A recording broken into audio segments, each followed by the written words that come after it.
El sol de la mañana se colaba por las persianas de mi habitación, tiñendo de dorado el parqué recién pulido y despertándome suavemente. No era una alarma estridente lo que me sacaba de los sueños, sino el rumor de la cafetera y el aroma a tostadas que subía desde la cocina. Cada día comenzaba así, con una promesa de paz y la certeza de que el amor me rodeaba. Me estiré en la cama, sonriendo. ¿Podía una persona ser tan inmensamente afortunada? Bajé descalza, con el ruido lejano de las noticias matutinas acompañando mis pasos. En la cocina, mi madre, Consuelo, estaba ya con su delantal florido puesto, revolviendo algo en una sartén.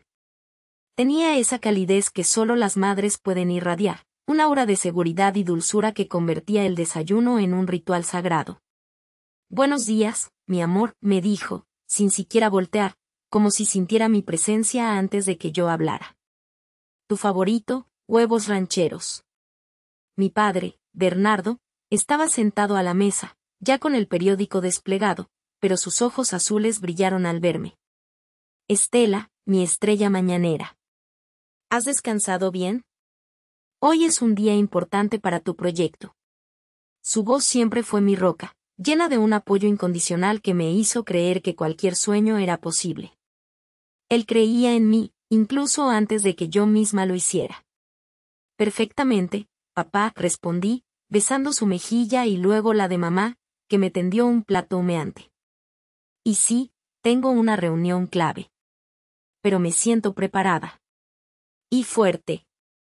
Marta, mi hermana, apareció poco después, con el cabello despeinado y una sonrisa pícara.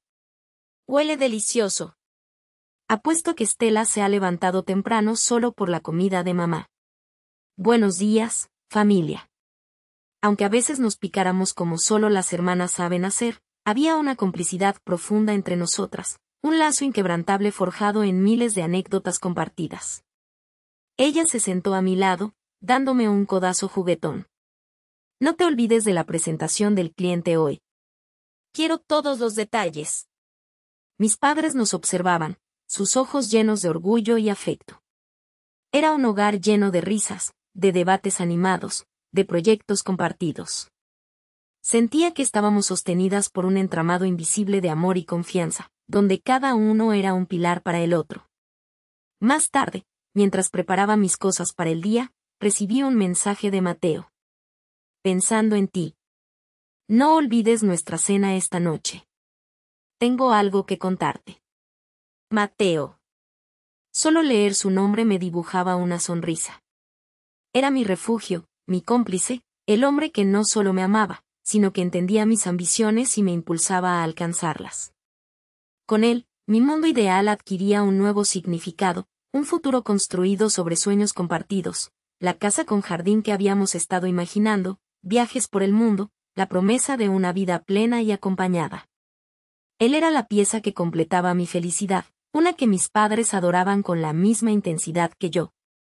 Mi negocio de artesanías personalizadas, alma y papel, florecía. Había tardado años de esfuerzo y noches sin dormir en construirlo, pero ahora era un éxito, y me permitía vivir holgadamente, sin preocupaciones. No había deudas, no había carencias. Solo el gozo de crear y ver mis diseños en las manos de la gente. Me sentía plena, satisfecha, dueña de mi destino. Tenía amor en mi hogar, éxito en mi carrera, un futuro brillante con el hombre de mis sueños y, sobre todo, la seguridad inquebrantable de tener a mis padres respaldándome, siempre dispuestos a estar ahí para lo que necesitara. Mi vida era un lienzo perfecto, con colores vibrantes y ningún indicio de sombra. Era un ecosistema de felicidad, donde cada elemento encajaba a la perfección. Nada, absolutamente nada, podría perturbar esta armonía. Mi vida era un lienzo perfecto, con colores vibrantes y ningún indicio de sombra. Era un ecosistema de felicidad, donde cada elemento encajaba a la perfección. Nada, absolutamente nada, podría perturbar esta armonía. Los meses siguientes no hicieron más que confirmar esta sensación de plenitud. Alma y papel no solo mantenía su éxito, sino que crecía exponencialmente. Mis diseños personalizados, con esa mezcla de nostalgia y modernidad, se habían vuelto un referente. Un encargo de un álbum de bodas de estilo victoriano me valió un artículo en una prestigiosa revista de artesanías, donde la periodista me describió como una mente brillante, dotada de una disciplina férrea y una perspicacia para capturar la esencia de cada historia en papel. Sentía que por fin mi pasión era reconocida a gran escala. Mis padres, Bernardo y Consuelo, eran mis mayores admiradores. Enmarcaron el artículo y lo colgaron en la sala. Cada vez que venían a mi taller, se detenían a observar cada nueva pieza, me preguntaban sobre mis clientes o si necesitaba ayuda. Su apoyo me envolvía como un cálido abrazo, una certeza de que, pasara lo que pasara, siempre estarían ahí. Marta, mi hermana menor, también formaba parte de este cuadro ideal. Aunque su camino era diferente al mío, nuestro vínculo era inquebrantable. Las llamaba casi a diario, y los fines de semana venía a visitarme o yo iba a verla, compartiendo nuestros proyectos y buscando la opinión sincera de la otra. Un domingo, durante uno de nuestros almuerzos familiares en casa de mis padres, la mesa rebosaba de risas y anécdotas. Papá contaba con orgullo cómo un amigo suyo le había pedido mi tarjeta. Mamá no paraba de elogiar el último diseño que le había enviado a una clienta importante. Tu talento es un don, Estela, dijo Consuelo, tomándome la mano. Estamos tan orgullosos de ti. Eres el mejor ejemplo para Marta. Marta, sentada a mi lado, asintió con una sonrisa. Sí, Estela siempre ha sido un modelo a seguir. Siempre tan dedicada y enfocada. Sentí una oleada de afecto y gratitud. Esa era mi familia, mi roca, el cimiento sobre el cual había edificado mi felicidad. No era solo el éxito profesional o el amor de Mateo. Era la sensación de pertenecer a algo tan puro y sólido, una burbuja de armonía que parecía inquebrantable. Cada día me convencía más de que había encontrado la fórmula perfecta para una vida plena. Mi existencia era un testimonio de que los sueños, si se perseguían con disciplina y el apoyo adecuado, podían convertirse en una hermosa realidad. El idilio de aquella burbuja de armonía en la que vivía parecía tan inquebrantable, tan perfecto. Sin embargo, a veces, una pequeña fisura apenas perceptible se manifestaba, casi siempre cuando la conversación derivaba hacia mi hermano. Era un patrón sutil que se repetía durante años, algo que siempre había notado, pero a lo que nunca le había dado la verdadera importancia, la forma en que mis padres, Bernardo y Consuelo, hablaban de mi hermano, Diego. Diego era el artista de la familia, el que vivía por y para su pasión, como ellos decían. Siempre con sus lienzos a medio pintar, sus ideas conceptuales que nunca terminaban de materializarse en algo tangible, y sus recurrentes, digamos, desafíos financieros que lo mantenían al borde de la bancarrota. A pesar de que su cuenta bancaria rara vez veía números negros, y a pesar de que su arte aún no había producido un ingreso sostenible, mis padres lo elogiaban sin medida. Diego tiene un alma de artista, Estela, decía Consuelo con su voz melodiosa, casi reverente, comprende el mundo de una manera que nosotros, los pragmáticos, no podemos. Su sensibilidad es un don. Bernardo asentía, con una mirada de adoración que pocas veces me dedicaba a mí. Sí, su creatividad es infinita. No todos pueden vivir con esa pasión y esa libertad. Mientras tanto, mis logros, mi empresa de diseño de interiores, mi sólida carrera, mi independencia financiera, la capacidad de haber transformado mi pasión en un negocio exitoso y mi seguridad económica que me había permitido comprar mi propio apartamento solían ser comentados con un tono diferente, casi como si fueran una obligación cumplida. Estela es práctica, comentaban. Siempre ha sido responsable. Eso es admirable.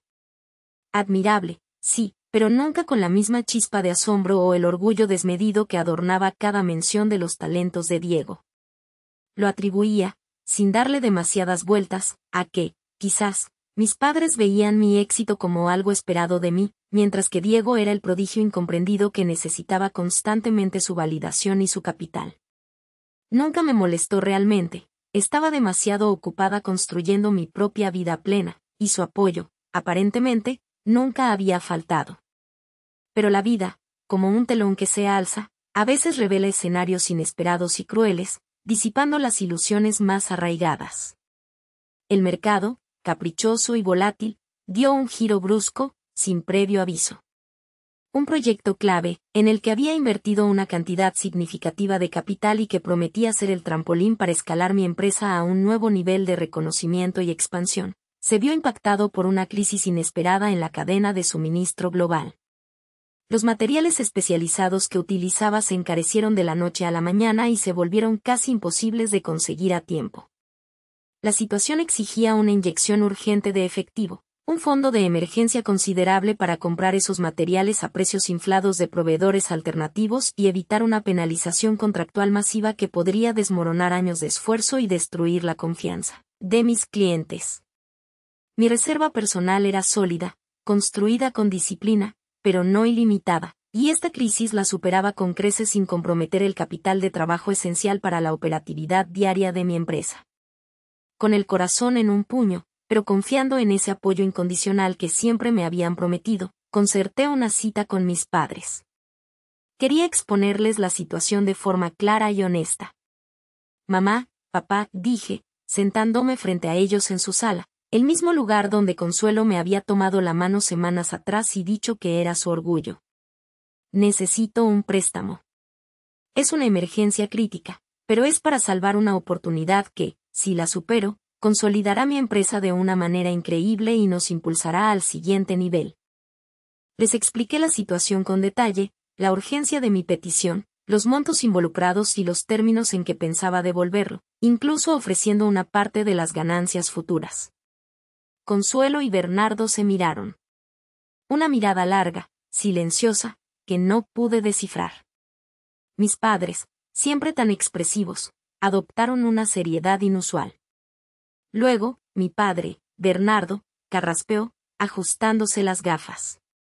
Estela, hija, sabemos lo trabajadora que eres, lo mucho que te esfuerzas, comenzó, y mi esperanza se encendió fugazmente.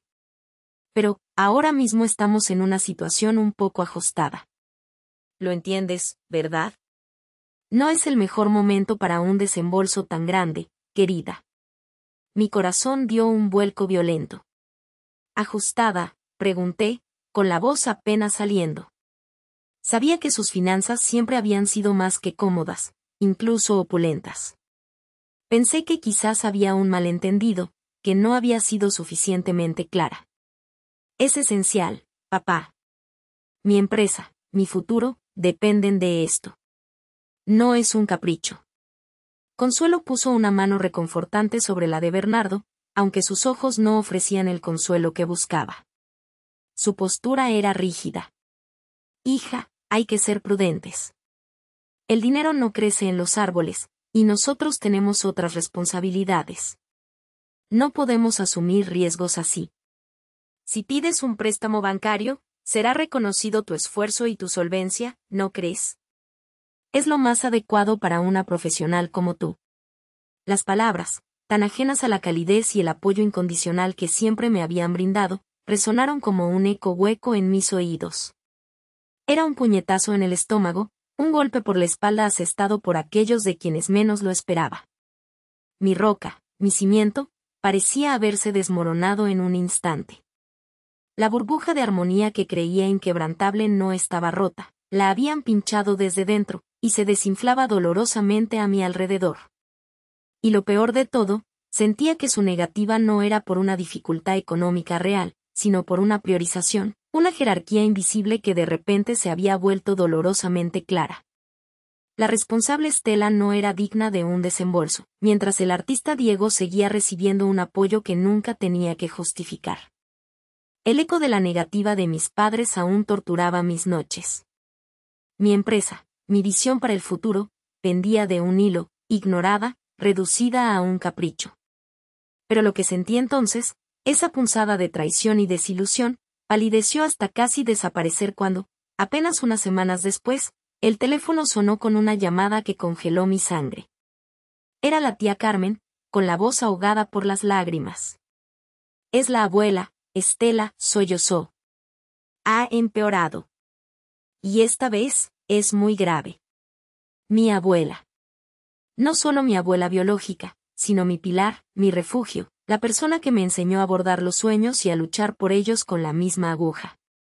Desde que era niña, sus manos cálidas y su sabiduría tranquila habían sido una segunda piel para mí.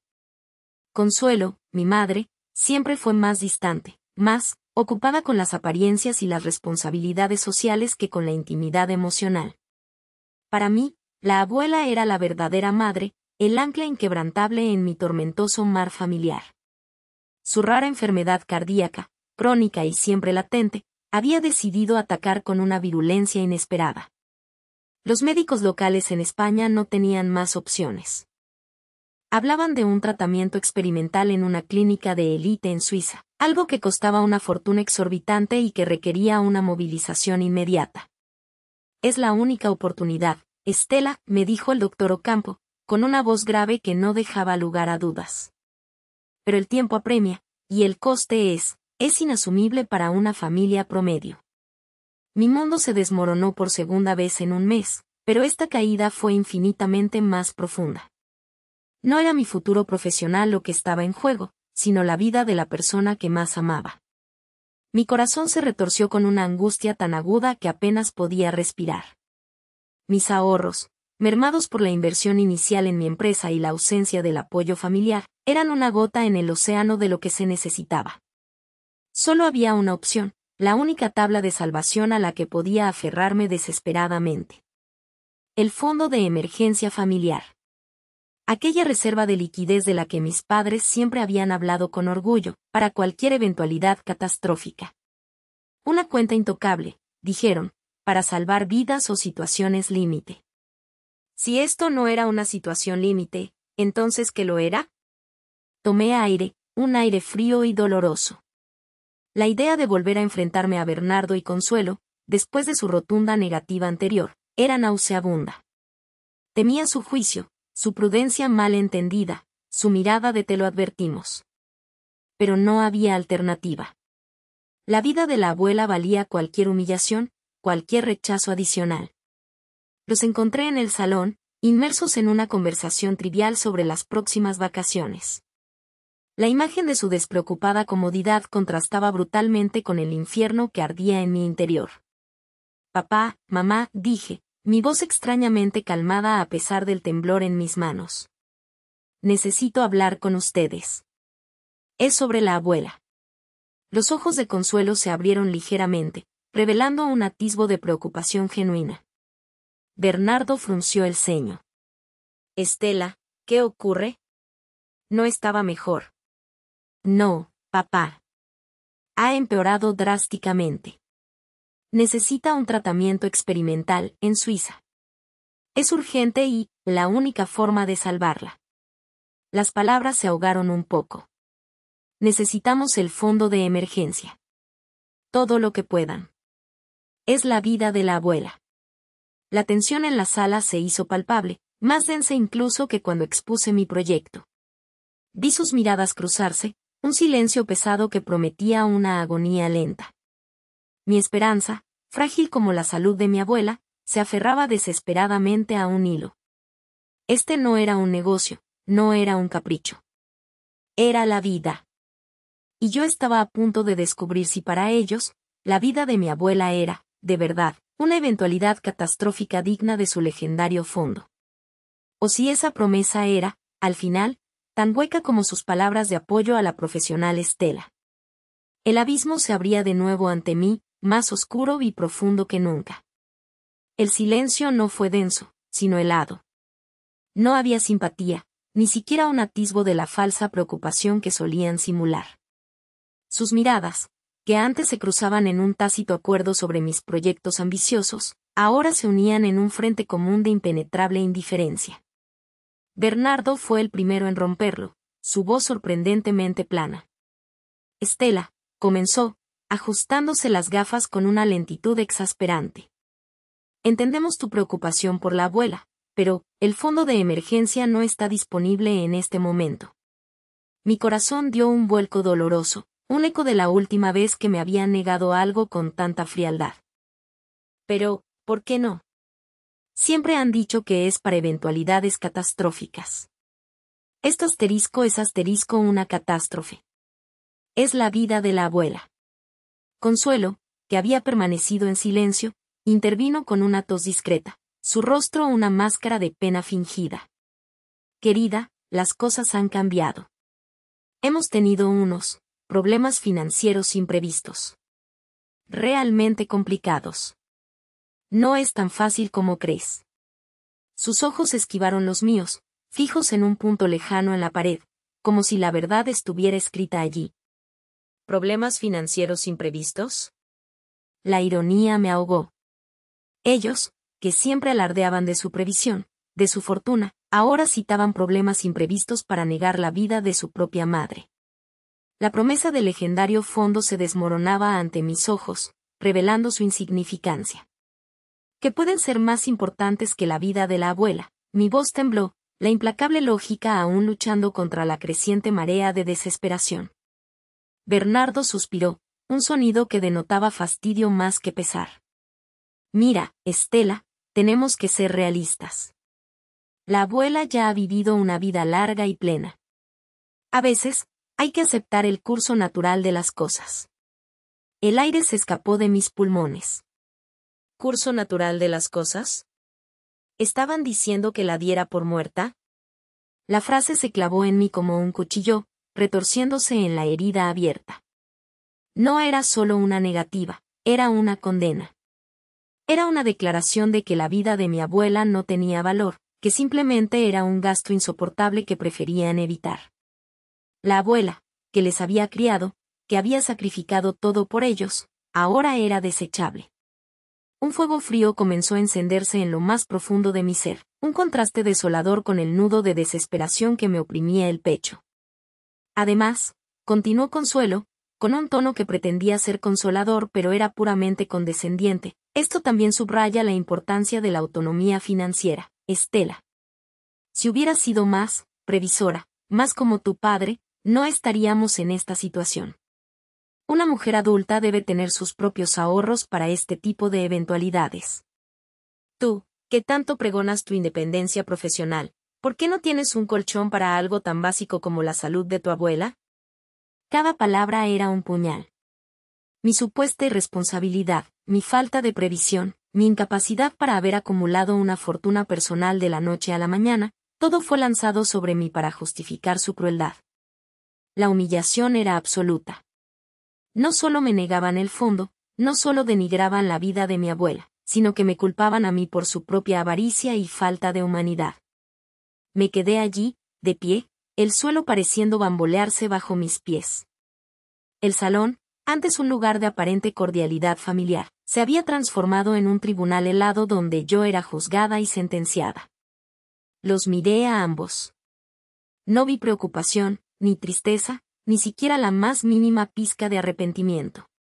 Solo una frialdad calculada, una disposición a sacrificar cualquier cosa, incluso a su propia madre, para mantener sus fortunas intactas. La esperanza se esfumó. Todo lo que quedó fue el asco, un ardor amargo en la boca. Y de las cenizas de mi fe en ellos, una verdad ineludible comenzó a cristalizarse, fría y dura como el granito: si no la salvábamos nosotros, nadie más lo haría. Y si su vida no valía nada para ellos, mi venganza valdría cada gramo de su falsa moralidad. El abismo no solo me había engullido, había reconfigurado cada átomo de mi ser. Los días que siguieron a aquella sentencia familiar se arrastraron, pesados y lúgubres como una mortaja. El aire en mi propia casa se había vuelto denso, irrespirable, cargado con el hedor de las promesas rotas y la hipocresía. La vida de la abuela colgaba de un hilo, y cada minuto que pasaba sin los recursos necesarios me taladraba el alma. La desesperación se había incrustado en cada fibra de mi ser, pero no era una desesperación que invitara a la rendición, sino una que forjaba una armadura helada. El abismo no me había destruido, me había reconfigurado.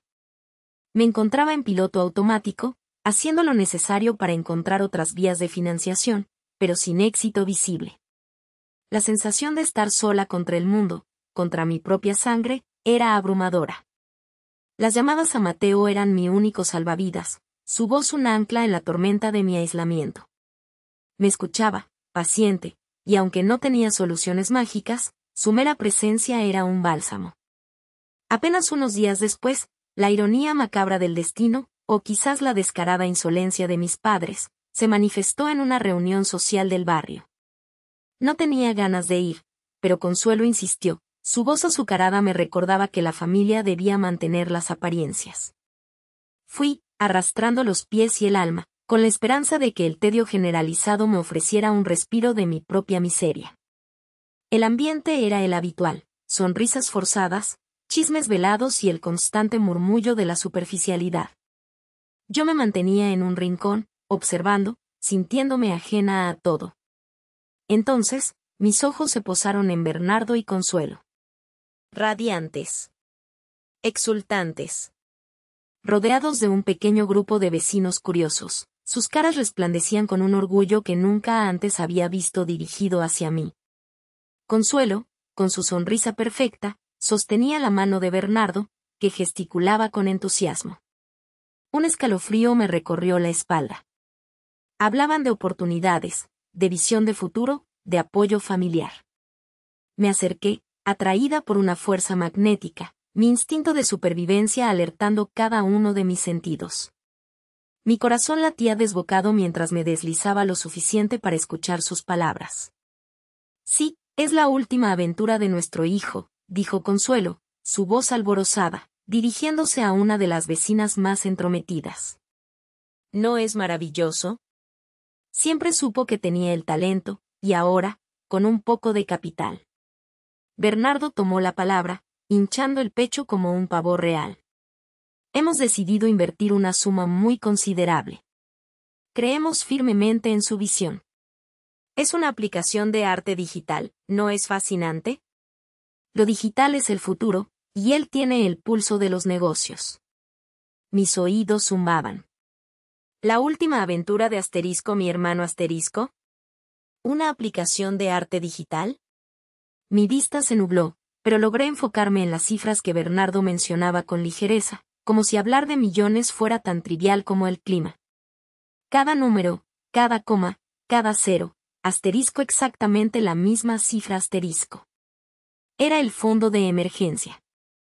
El dinero que le había negado a mi abuela, el dinero que me habían denegado a mí con excusas de irresponsabilidad y falta de previsión, ahora se destinaba alegremente a un capricho empresarial de mi hermano, que, para colmo, sonaba tan prometedor como un puente de fideos. La sangre hirvió en mis venas. La humillación que sentí en su salón anteayer palideció en comparación con esta bofetada pública.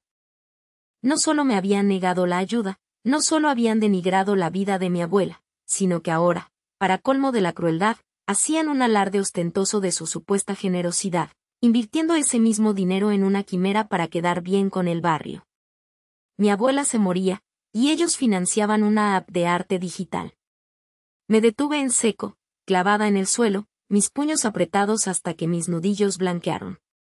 Mi vista se fijó en mis padres, riendo, brindando, sus caras rebosantes de ese falso orgullo que también conocían. Eran monstruos. Verdaderos monstruos, desprovistos de empatía, de moral, de cualquier vestigio de humanidad. El abismo no solo me había engullido, había reconfigurado cada átomo de mi ser en algo más duro, más inquebrantable. La rabia, contenida hasta entonces, se liberó como un tsunami. Una rabia fría, calculada, que no buscaba estallar, sino esculpir. Esas sonrisas. Esos brindis. Esa iniciativa empresarial absurda. Todo se grabó a fuego en mi mente. Sentí una punzada de dolor por la abuela, pero inmediatamente después, el dolor se transformó en un arizal de hierro. No solo la salvaría. Los destruiría a ellos. Desataría mi venganza sobre todo lo que más valoraban, empezando por esa maldita iniciativa. El fondo que le habían negado a mi abuela sería la semilla de su perdición. La noche se estiró ante mí, una tela de araña de desesperación y la furia gélida de una venganza naciente. Había visto a mis padres brindar, a Consuelo con ese brillo en los ojos que solo la codicia y el reconocimiento ajeno le provocaban, a Bernardo expandiendo su ego con alardes de innovación. Y esa maldita app de arte digital, la misma quimera que les robaba el dinero que mi abuela necesitaba para vivir. No perdí un segundo. La primera oleada de la ira me impulsó a buscar una solución, a robarle tiempo al inevitable. Mi abuela se aferraba a la vida con sus últimas fuerzas, y yo tenía que ser más rápida que el destino. Pero el dinero, ese muro impenetrable que mis padres habían erigido, seguía siendo un obstáculo gigantesco. Los bancos, uno tras otro, me cerraron sus puertas, viendo mi nómina de urbanista como insuficiente ante la urgencia y cuantía que necesitaba. Mi historial crediticio, impecable hasta entonces, no valía nada frente a la inmediatez de la muerte.